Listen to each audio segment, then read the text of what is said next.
Whether I'm struggling to correctly finger the open D, breaking the strains of my educational upbringing, or getting hey jealousy of the Gin Blossoms for writing literally half of their big hits in the key of G, let's face it.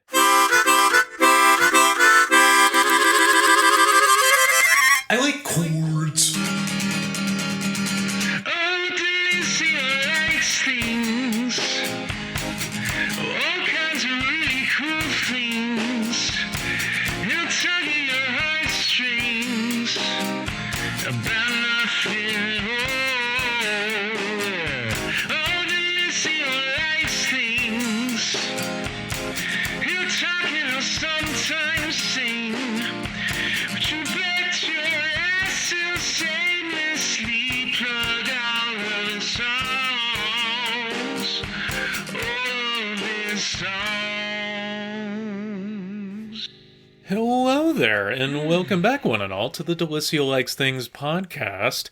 My name is Mark, but I go by DiLisio, and, I come to you now feeling really happy with my music and my podcast releases this spring. It feels really good. In case you're not in the know, I started this podcast about a month ago now. It's been incredibly satisfying creatively. Really makes me feel like I'm making it my own now, Just a great way to showcase the deepest recesses of my weird-ass brain. I love it. It's become my baby. It's been a long time coming. But also, not just this pod, but also my music releases this spring. I dropped a 4-song EP. I call it Nesting EP just recently, which I'm very proud of. And people have seemed to respond to it really well. It feels amazing. It's a very sincere piece of work, the Nesting EP. Like totally 100% sincere. This podcast doesn't always come across as sincere. It's got its moments. I kind of fort that line, I guess, in general. But, between being very sincere and very, very silly. But yeah, the EP's material is all very timely and relevant to me in the stage of my life that I'm in. I'm married with children now, big deal. And it just felt right to make songs that reflect those really profound changes that one goes through in life. They sound really... The EP in particular, it sounds really dreamy, it's spacious, ethereal, whatever you want to call it, that's what I was going for. And they're very me, too. They still got the big guitars, the big drums, the big solos, the big vocal hooks and the cries. You know me saying yeah and a lot to begin with. It's a lot of that. So, from the bottom of my heart, thank you, listeners. Whether you've known about me for a little while or are now just discovering DiLisio, then welcome. Very glad I can meet those sonic needs of yours, through podcast means, through music means, whatever means. So, with all those means said, let's get into today's episode, shall we?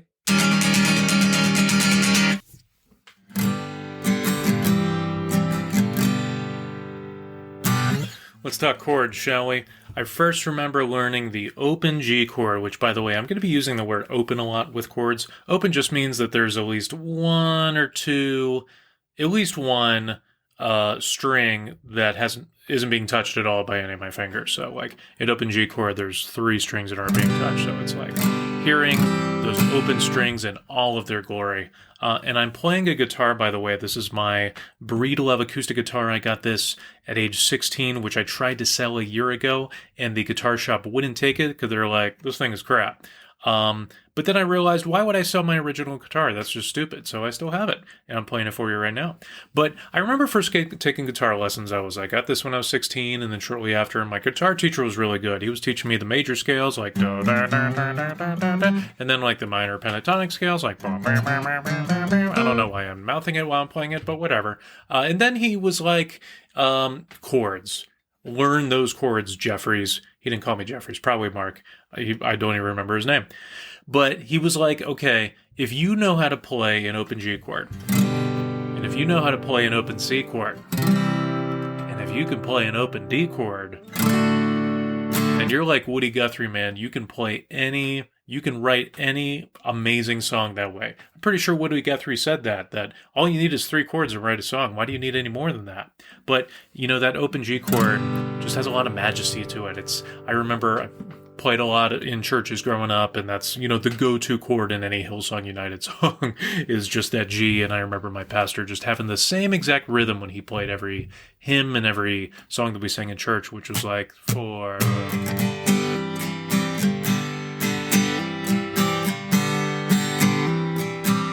just hammering off and pulling off that C chord. So speaking of that C chord, just complements the G so well. I remember playing a lot of Neil Young and listening to a lot of Neil Young in college, and he was always doing this like...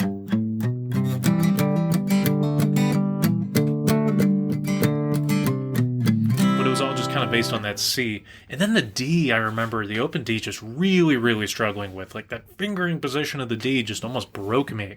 But it's only 4 strings, and I just could not scrunch my fingers in the right positioning that way. But I'm doing it so long that I feel like I'm able to get that down now. But those 3 chords, man, G, C, D. The Beatles got their start that way with those 3 chords. Taylor Swift is huge because of those 3 chords as well. If you can just play those 3, then man, these still can just transcend time and space. They'll last half decade. How many amazing songs have been written in the key of G? Like Brown Eyed Girl. Hey, where do we go?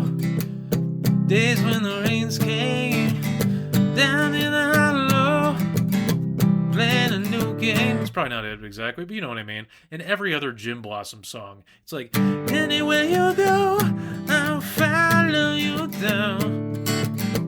Follow you down, but not that far. That's kind of it. That band frustrates me. But then after those, G, C, and D chords, then, the other open chords too are just so fun. The most fun chord to play, objectively, is the A. Just like, beat the shit out of the A. Most, fancy guitar players, they'll use their 3 fingers and they'll scrunch them up and they'll press them right down. I don't do that, man. I have no time for that crap. So I use my index finger and I kind of bar it right in the middle and just kind of such a fun chord to play. The most epic chord on the guitar is the open E chord. Just so satisfying. And then you go up the neck and play all these open forms of A and B, C sharp minor, maybe even that D thrown in. Oh, so great. Allman Brothers Band Melissa. Crossroads, seen the come and go.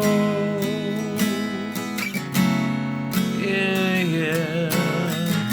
Oh, it's just such a satisfying chord as that open E. And then that opened up bar chords for me, the E form bar chords.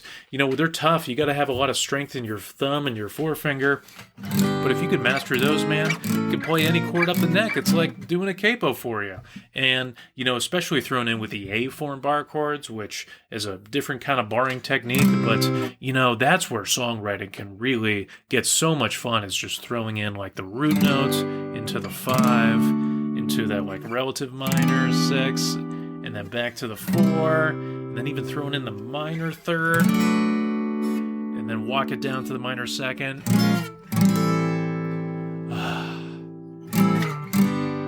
If you can master those 3 positions, the root, the 4, the 5, the relative minor, the minor 3rd, and minor 2nd, I don't know if those are the exact terminology, but you do those, man, that's like every other Alabama Shake song that I fell in love with growing up.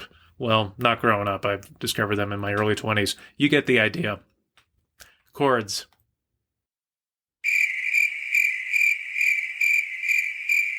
Pass them on. Hello, my name is Nathan, and today I like Fall Run Trail, which is a forest trail a couple miles from my house. I live in Shaler. My wife and I live in Shaler. And for the past week or so, I've been taking my dog Annie on walks on Fall Run Trail. It's beautiful, wooded, a couple miles into the woods and back. There's about halfway through the trail, there's a waterfall that cascades down. You can climb up steps to kind of check out the view from the top of the waterfall. And it's just been really doing my soul some good, in the winter months to get out a little bit and walk with my dog.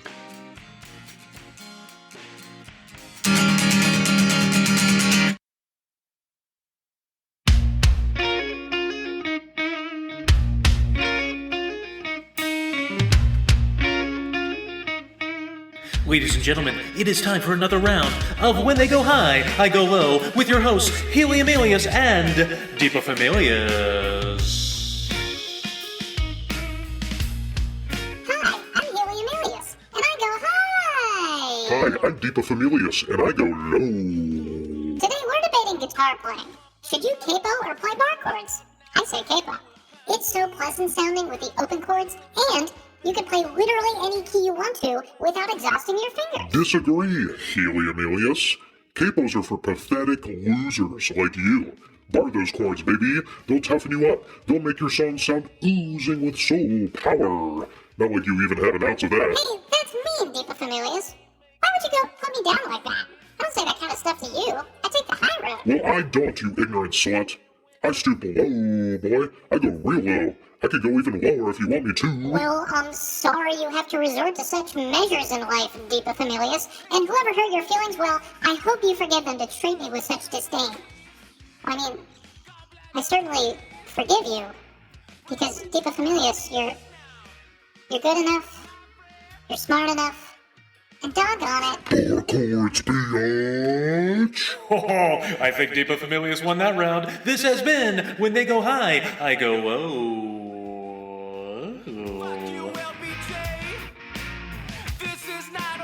Hey, buddy. Hey, Mark. What's going on? How you doing? I'm good, man. It's been a while since we've seen each other, huh? Yeah, that's right. I think the last time we saw each other was pre-baby. Pre-baby. I have a baby now. Yeah. I have a kid now.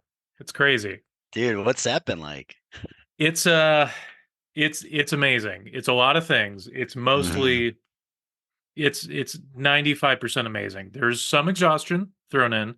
I'm sure. Some overwhelming moments every once in a while. It hasn't been, I feel like I've been telling people too that like it's time consuming, but like not in a way that I thought it would be. I felt like I wouldn't have any time to like do anything for myself, like to like Yeah. sit down and watch a TV show or like play my guitar. Like there's been time for that stuff. I don't know. I had this vision of like that not being the case, you know? Well, I have that same vision for myself, so it's actually good to hear that I might have a little time. Yeah, no, yeah, I think you definitely will. Which, by the way, your beard is looking fantastic, by the way. Oh, thanks, buddy. When you do me a favor, when you see Melanie, tell her that because she hates it. Ooh. So no, she doesn't hate it, but she doesn't love it. Yeah. Well, so I shaved everything off. It was a couple days after Artie was born. I shaved everything off, and I hadn't done that in like 5 years. That was a little scary. I think. Did you have to do that for the birth, or was that just something that you did on Just your something own? I wanted to do. Okay. I feel like I want to see what's under the hood every half decade. But I think moral of the story, I'm enjoying the facial hair more than not facial hair. It just kind of freaks me out to not see my facial hair. Yeah. You get used to it, you get used to it. Yeah. Well, hey, buddy, thanks for doing this. Yeah, man. Thanks for inviting me. I'm excited. So you're doing a podcast? Doing a podcast. So you're going to be in episode 4 of the podcast. Oh boy. Okay. Oh, yeah. It's racking up already. Well, it's a good idea to put some more interesting people ahead of me. So that's a good call. That's I wouldn't go that far. Which by the way, we're basically like drinking buddies. So whoa. I know it's a Monday night, but it is a Monday night. Yeah. You know what? I'll tell you, if you give me a second, I can go grab a beverage and join you. Okay. I encourage that. All right. I'll be right back. Cool. All right. Hell yeah. Cheers, brother. Cheers, pal. Salud. I'm drinking Makers. What are you drinking? I'm drinking Blanton's, actually. It was a wedding gift from Melanie's friends. Yeah. Do you know about Blanton's? No. It's pretty good. It's pretty smooth. They do like a certain letter on the cap, and so people are big into like collecting, certain letters, and then like I don't know. Anyway, that's cool. And then these glasses were a gift from Melanie as well. Oh, that's awesome. It's so ornate. It's the globe. It's a globe glass. It is a globe. Yeah, she got me a Yeah. decanter with the globe Nice. glasses. Yeah. Yeah. So That's dope, man. Um, well, to start the podcast, so I'm kind of doing this in little bits. There's gonna be a lightning round. hold on. Oh, I'm sorry, sure. real quick. This is not the podcast, correct? uh, I think some of it might be. Okay. That's kind of been my method is just I just Okay. go with it. Yeah, Sure. it's a Yeah. great Okay. question though. It's a great question. Like sneak attack you. This has been Yeah. the pod the whole time. It's fine. I just need to prepare mentally for what Sure, what we've sure. got going on. Okay, sure. Yeah, So, fair enough. I think I'm gonna be like chopping things up a little bit, but okay. yeah, Gotcha. I think the whiskey stuff is staying in. I All like that it. stuff, the globe I glass, like the it. decanter, that's staying in. Nice. The the theme of the pod is just things that just like it's trying to be positive and just like talking about things that you like.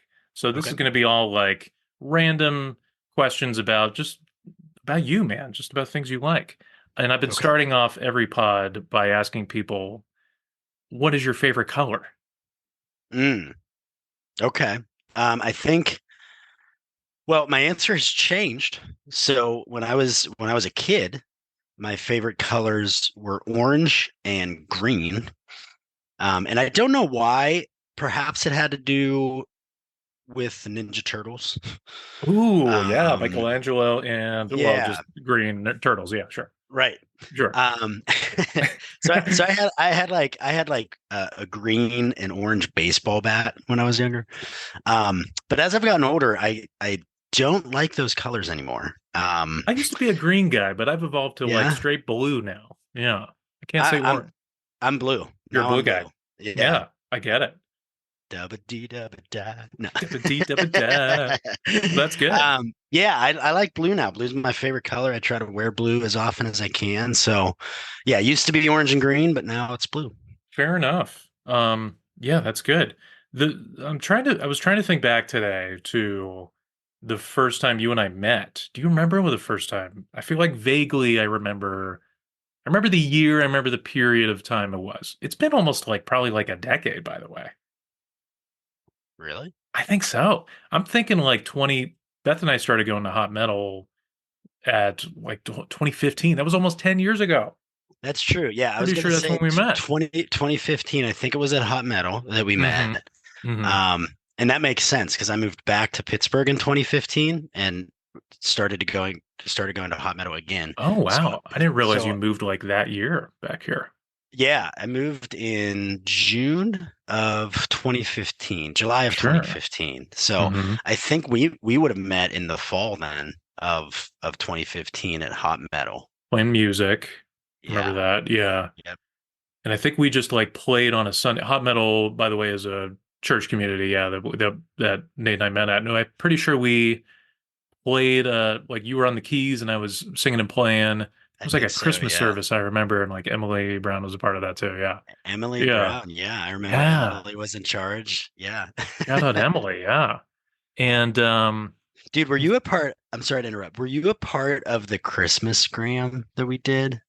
no, Okay. but It I want was to be. I want, I forget what year it what's a was. It was Christmas grab? I want one. Yeah.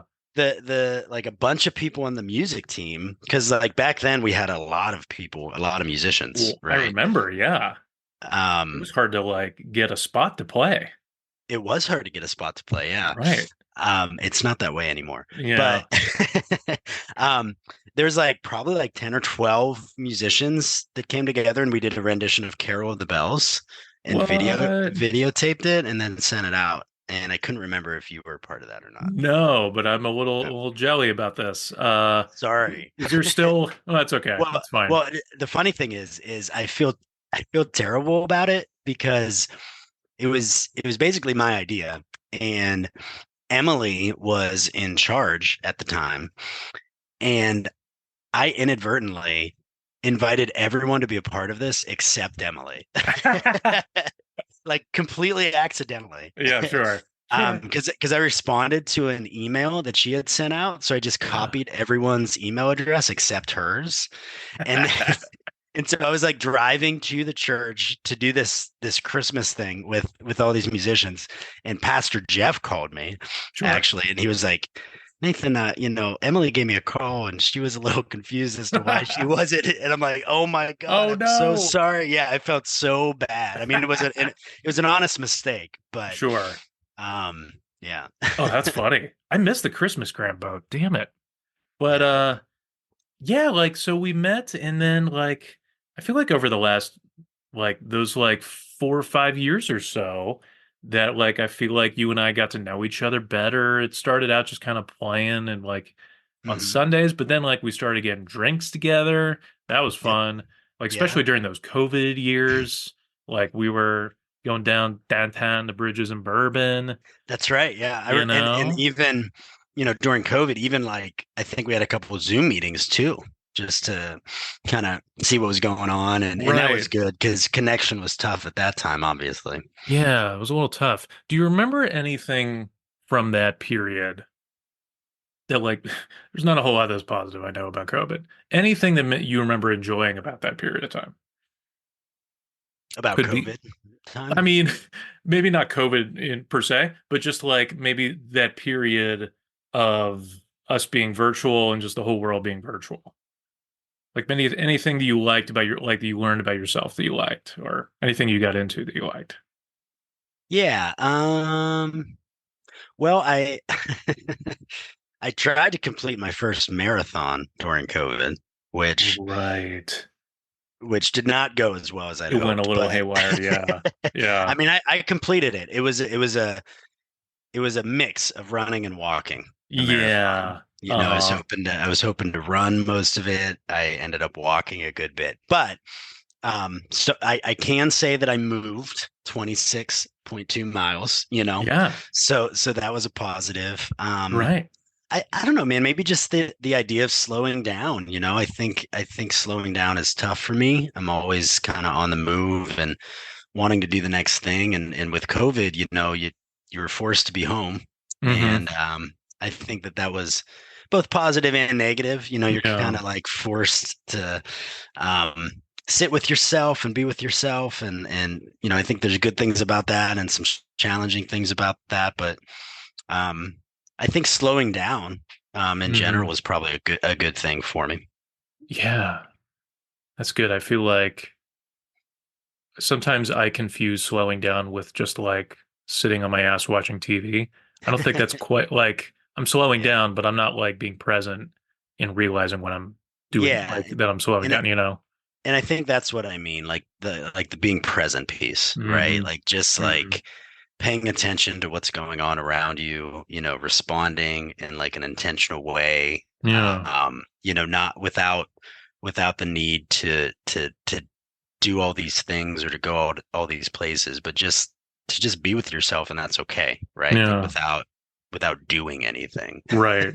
Yeah. Yeah. Um, so I feel like at this point, I know enough about you that you're a musician, that you're a writer as well. You're in and you're a public speaker. Like you're a teacher. You preach. Like you're just kind of a Mhm. jack of all trades kind of guy. Would you agree?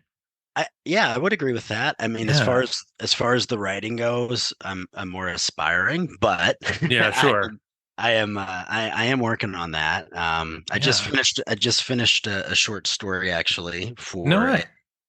yeah, it's for a writing competition. I think I actually told Beth about it. It might have been during It COVID. It's has called midnight New York. something. Yeah, New York City Midnight is the Yeah. name of the organization, and they put on have a short story competition, which is like multiple rounds and thousands of writers, and you can end up winning like money for prizes and stuff. Sure.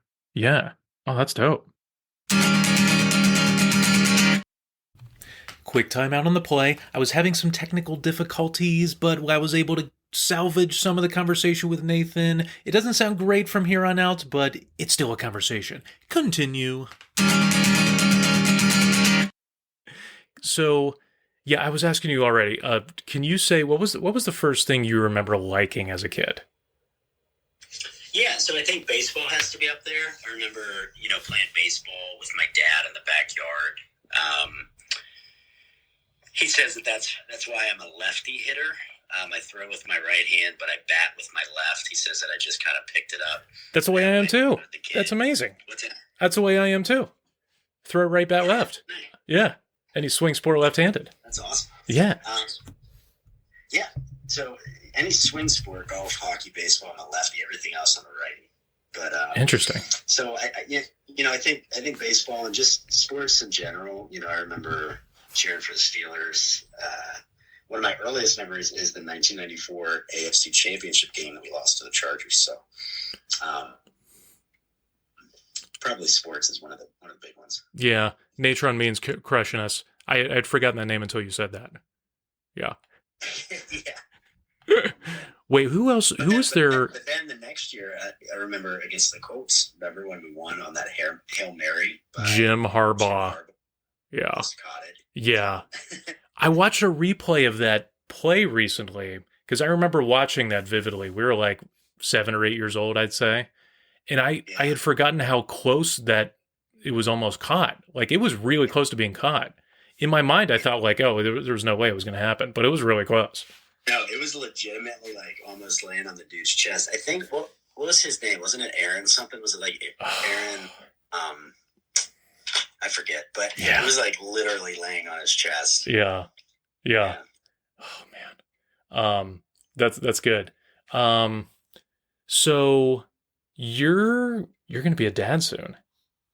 Yes. Yeah.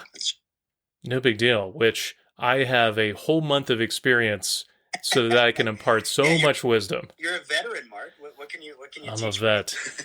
Yeah, this is funny you ask because I remember my good friend who has 3 kids. I remember he did this pod with me a month or so ago, and I'm like, "You got any advice for me?" So I remember him telling this pretty vividly to me, and I guess I'll tell you is, we were talking earlier about presence and, just being in the moment and present. And he was just like, be present for your wife. So, you and your lovely wife, Melanie, are expecting your first child. And that's something though, I think I'll say to you too, is I feel like I'm doing overall a pretty good job at that. I think there can be a lot of moments where I can easily just be on my phone, or I can be in front of the TV, or I'm like doing random shit around the house, like playing guitar. And then, I realize, oh, she could use some help right now. Like, usually in my normal default mode, just kind of doing my own thing sometimes around the house where I kind of forget that women are superheroes, by the way. She's just an absolute superhero with our baby, and she can use a help a lot of the time. And so, presence is, I feel like, just been a big thing for me in that regard. So. No, that's good.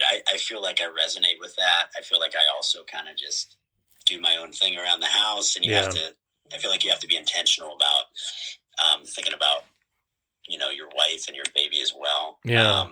And you're right. Women are superheroes. I mean, seeing what Melanie's going through, being pregnant, it's just amazing, man. Yeah. Like, a whole new respect for what women have to go through with pregnancy, for sure. Yeah.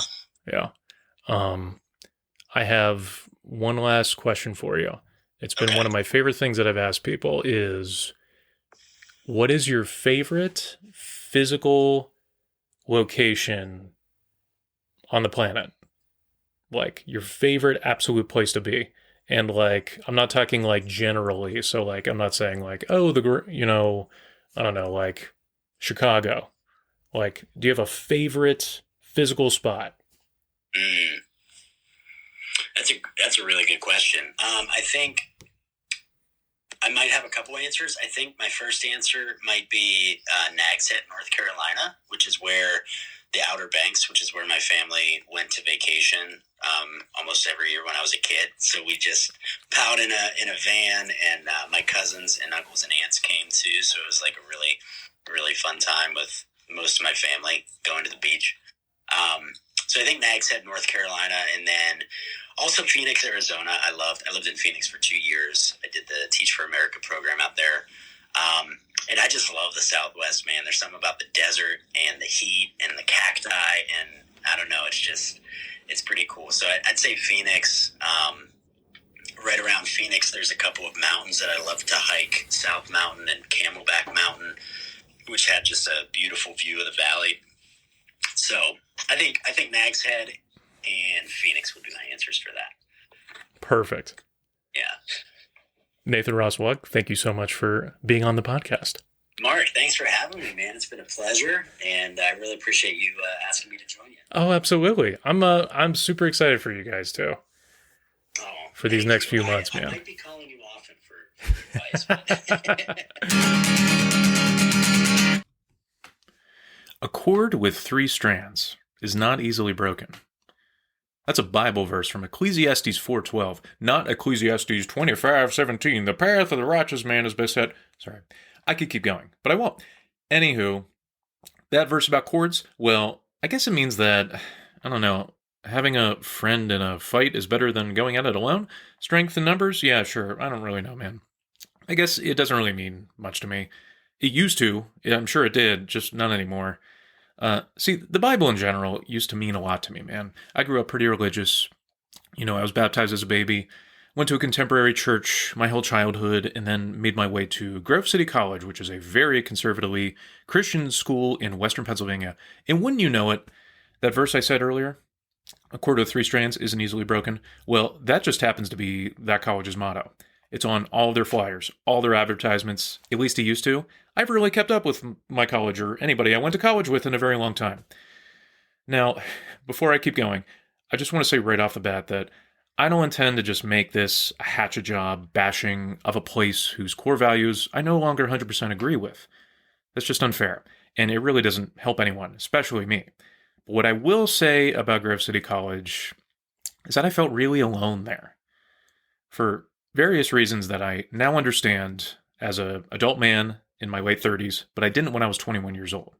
I felt lonely when it came to friendships there, desperately trying to find a partner with absolutely zero success at a college where everyone and their mom literally finds a significant other within like seconds of their very first day of classes freshman year. That might be a topic for another podcast. And even though I eventually did find a spouse who is the perfect woman for me in every way, I think that loneliness from college really lingered for a long time.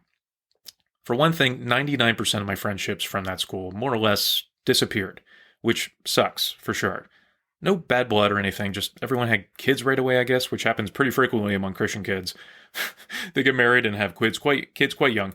And, once kids enter the picture, then I guess people move on. I have a kid now, and I think I'm starting to get it. You just move on. You don't have much time for former relationships that way. And secondly, I think that loneliness lingered from college. That loneliness lingered from a lack of confidence and direction as an adult for myself. Like, take music in this podcast, for example. If you would have told me at age 22 that I would have started a music career all by myself, grassroots at the age of 30, I probably wouldn't believe you. I had very little self-possession in my life as a young adult. I mainly just lacked any kind of ambition to pursue something I truly enjoy, which in my 20s made me feel adrift. Like, I've always had steady teaching jobs, and I've had my spouse all throughout that time, 2 things I've been truly grateful for. Yet something felt missing from my life, and that something turned out to be creativity and outlets for that creativity, which is why I'm able to go on social media these days, scrolling like we all do, and not feeling nearly as jealous or bitter about past relationships anymore, and friendships. Still some jealousy, I'm human, what can I say? But now with my wife, my newborn child, my creative endeavors, well, for now, that's a highly personalized cord that's not easily broken.